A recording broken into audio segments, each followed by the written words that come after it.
মানুষকে দুইটি কথা বুঝিয়েছেন। এক নম্বর হলো, ও পৃথিবীর মানুষ, এই পৃথিবীতে জন্মগ্রহণ করে আসার পরে তোমার উপরে সবচেয়ে বড় দায়িত্ব এবং জিম্মাদারি হলো আমি আল্লাহর ইবাদত করা, আমি আল্লাহর গোলামি করা।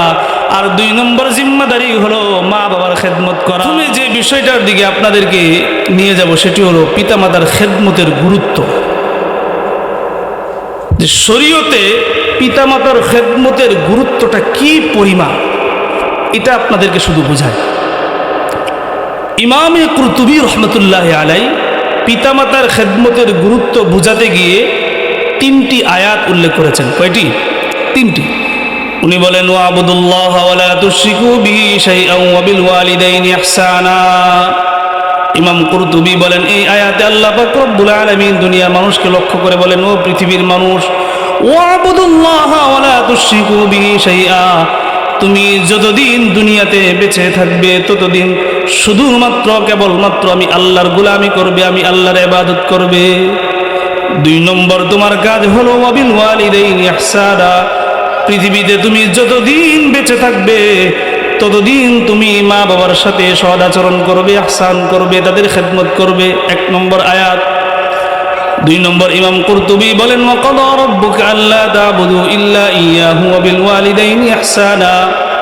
আল্লাহ পাক রব্বুল আলামিন সূরা বনী ইসরাঈলের এই আয়াতে সঠিকভাবে সুন্দরভাবে ঘোষণা দিয়ে বলে দিয়েছেন, ক্বাদা রাব্বুকা আল্লা তা'বুদু ইল্লা ইয়্যা।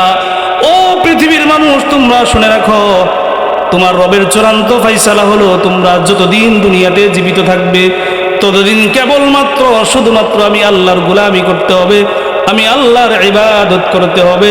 2 নম্বর কাজ হলো ওয়া বিল ওয়ালিদাইনি ইহসানা, এবং মাতা পিতার খেদমত করতে হবে। 2 নম্বর আয়াত গেল। 3 নম্বর আয়াত সূরা লুকমান, আল্লাহ বলেন, ওয়াসাইনাল ইনসানা বিওয়ালিদাইহি ইহসানা। আল্লাহ বলেন, পৃথিবীর মানুষ তোমরা শুনে রাখো, আমি মানুষকে ওসিয়ত করেছি, আদেশ করছি, আমি মানুষকে ওসিয়ত করছি, মানুষকে আদেশ করছি, ওয়াসাইনাল ইনসানা বিওয়ালিদাইহি, তোমরা মাতা পিতার সাথে ইহসান করো, অনুগ্রহ করো। আল্লাহ আয়াতের শেষে জানিয়ে দিয়েছেন, আনিশকুরলি ওয়া লিওয়ালিদাইক। আল্লাহ আয়াতের শেষে ঘোষণা দিয়েছেন, জানিয়ে দিয়েছেন, পৃথিবীতে তুমি যতদিন বেঁচে থাকবে ততদিন শুধুমাত্র আমি আল্লাহর শুকরিয়া এবং কৃতজ্ঞতা আদায় করলে হবে না, বরং আমি আল্লাহর কৃতজ্ঞতা এবং আমি আল্লাহর শুকরিয়া আদায় করার সাথে সাথে সার্বক্ষণিক প্রতি মুহূর্ত মা বাবার শুকরিয়া এবং কৃতজ্ঞতা আদায় করতে হবে।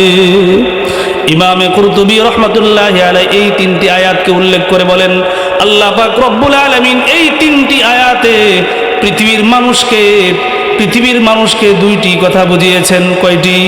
2টি। 1 নম্বর ইমাম কুরতুবী বলেন, আল্লাহ পাক রব্বুল আলামিন এই 3টি আয়াতে পৃথিবীর মানুষকে 2টি কথা বুঝিয়েছেন। 1 নম্বর হলো, ও পৃথিবীর মানুষ, এই পৃথিবীতে জন্মগ্রহণ করে আসার পরে তোমার উপরে সবচেয়ে বড় দায়িত্ব এবং জিম্মাদারি হলো আমি আল্লাহর ইবাদত করা, আমি আল্লাহর গোলামি করা। আর 2 নম্বর জিম্মাদারি হলো মা বাবার খেদমত করা।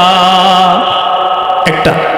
ইমাম কুরতুবী বলেন, এই আয়াতে আল্লাহ পাক রব্বুল আলামিন আরেকটা কথা বুঝিয়েছেন, সেটি হলো আল্লাহ বুঝিয়ে দিয়েছেন, ও পৃথিবীর মানুষ তোমরা শোনো, ও পৃথিবীর মানুষ তোমরা শোনো, ও পৃথিবীর মানুষ তোমরা শোনো, তোমাদের জন্য আমি আল্লাহর গোলামি করা, ইবাদত করা যেমন ফরজ, আমি আল্লাহ কিন্তু ঠিক তদ্রূপভাবে তোমাদের উপরে, তোমাদের জন্য মা বাবার খেদমত করা, সেবা করা তেমন ফরজ করে দিয়েছি।